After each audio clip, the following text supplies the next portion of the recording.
Welcome to Soulfull Wellness. The Soulfull Community is a space to embrace living well your way. No trends, diets, or one-size-fits-all advice here. You're unique, so why would your wellness journey be any different? For those of you who are new, welcome. We're Kaelynn and Kit, certified health and wellness coaches and BFFs who met at Georgetown University in 2019. We've seen some things, like a painful gut health transformation, leaving toxic relationships, healing career burnout. Through discovering and reconnecting with our authentic selves, we're finally living well. Now we're here to support your personal transformation. Join us every Thursday for a real, relatable, and multi-generational wellness conversation.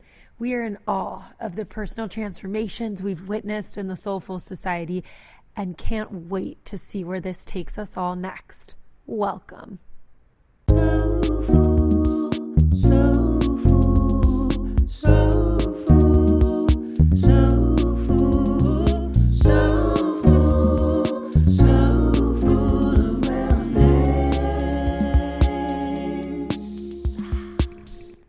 Today we're talking about one rather unconventional but surefire way to know if something is for you or not.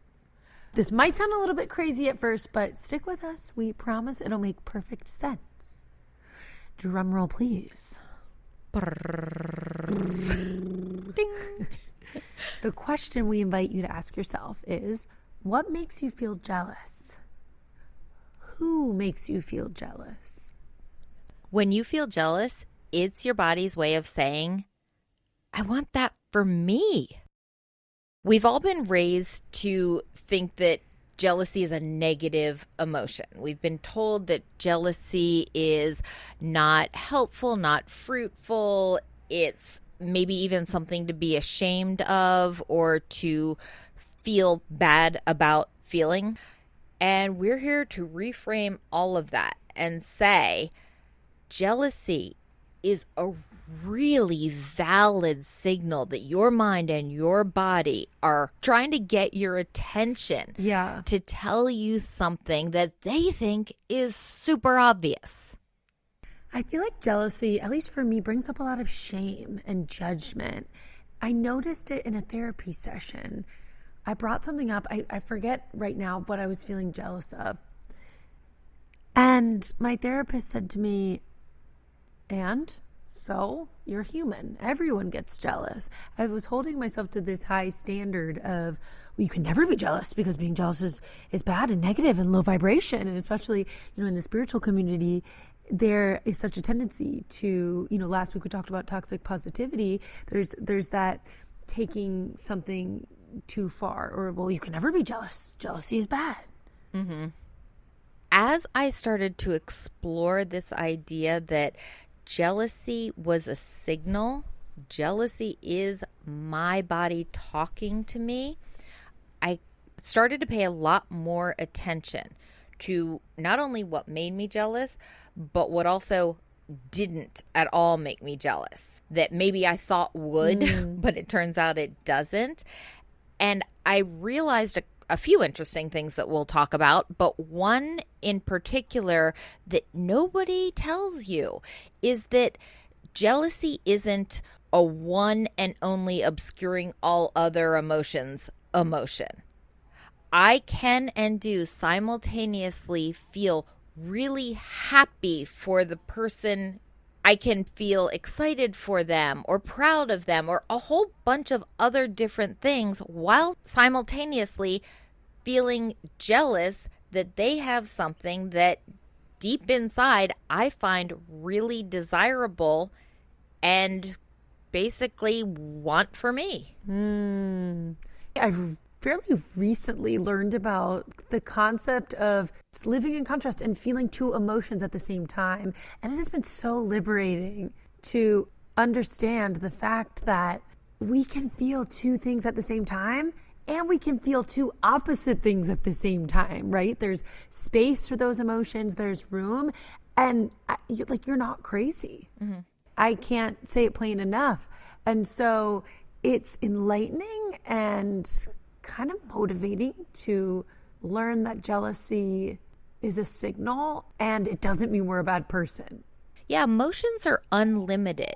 It doesn't minimize any of the happiness I feel for the other person or the pride I feel on behalf of the other person. I still feel 100% of those upside feelings. I just happen to feel an additional feeling of jealousy.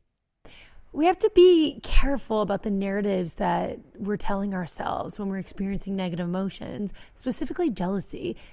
The inner gremlin has a very sneaky way of disguising itself as your truth or cold, hard facts.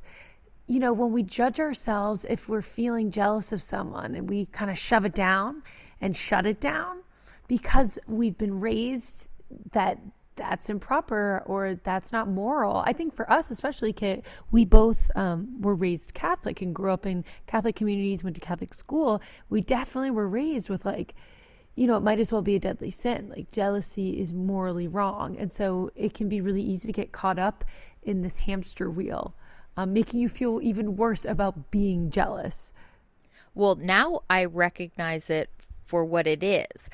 The inner gremlin is a master of obfuscation. I think I'm stuttering on that word, of obscuring things and diverting attention. So the inner gremlin sees me want something and gets in the path of success by diverting my attention on another route, saying, I don't know if you're smart enough for that, or I don't know if you're good enough for that. I don't want to see you fail. I'm going to protect you by sabotaging it from before it even starts. And I'm going to get you all fixated on self-recrimination around feeling jealous. And you're going to go down a completely different path and lose sight of the fact that what your body was telling you was that this is a goal you need to set for yourself, and you need to get on this path to getting what you want and achieving.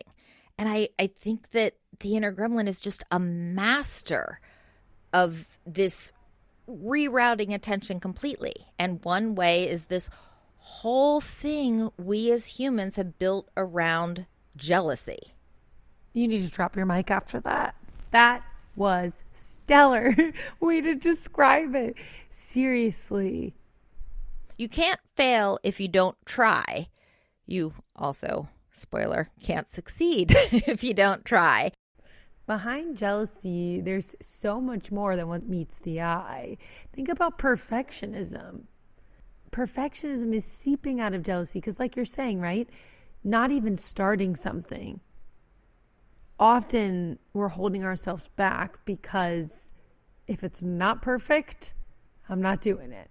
So I feel like it's all right. Like in a web, right? So we have jealousy, then we draw the little line in the circle, and we have inner gremlin, negative self-talk, perfectionism, procrastination. Yes. All of these things and concepts are just blockages, right? So jealousy can show us where we're blocked by showing us what we want. Mm-hmm. So jealousy is simply blocked desire. What an interesting reframe. So the moment you feel jealous, consider it a little ping. Yeah. I should look into this. So if you could flip it, harness that emotion, flip the jealousy into inspiration, the block will slowly disappear. You need to table all of the other beliefs about jealousy or negative emotions. Like, they're just not relevant. Mm-hmm. So you need to just push them to the side because I need to stay focused, eyes on the prize. Mm-hmm. I'm honoring this emotion, this feeling of jealousy, and I'm honoring it by digging into what's creating it. And what's creating it is this unrealized desire. I'm going to explore that, and I'm going to put myself on a path to achieve what it is I really want. Might I fail? Sure. There's always that risk. But I'm not going to focus on my fear of failure. I'm going to focus on achieving success. we can't get anywhere if we don't know where we're going. So if you're feeling lost or feeling like, oh, I just don't know what I'm passionate about, I don't know what I want, I think a lot of us in our 20s are really still trying to figure out our careers. And that can bring out a lot of insecurity, a lot of fear. And so being able to pay attention to where you're feeling jealous can just help you get closer along your path that is authentic to you and is actually something that is a realized dream, something that you want to be doing, something that works for you. I feel like we need to give an example or two of what this might look like. I didn't tell you this one in advance, Kaelynn, but you're going to know what I'm talking about. Okay. So there is something I want that I've wanted for a few years now, and I really want it, and it feels very unachievable. It feels borderline impossible. I really want Kaelynn and I to go on The Amazing Race. She knows that. She's not as gung-ho as I am, but she will be. And I knew I wanted it. It doesn't even matter why I think I want it, why I think we can win it, why I think we'll be great at it. What matters is that when people, I don't even know them personally, I just know of them. So, when you see people on YouTube enough and you listen to their podcast enough, you feel like you know them. So when Kim and Penn Holderness got picked for The Amazing Race, I was jealous. I was thrilled for them. I wanted them to win because they were sort of my surrogate us. So I was rooting for them all along the way, while at the same time being jealous of every one of those crazy challenges that they did that just looked so fun and exciting and thrilling, and all the cool, interesting places they got to go. And I knew that the reason I felt so jealous of them is because I really want that for us. So that's just a super specific, concrete example of the kind of thing we're talking about that might seem out of hand. It might seem just a little bit too big an ask, but it's not. We're going to get there. I appreciate your faith in us, Kit, especially you knowing just like a sidebar, you knowing my directional skills or lack thereof. So I appreciate your confidence in us. I'm not worried about that. And I'm not worried about anything.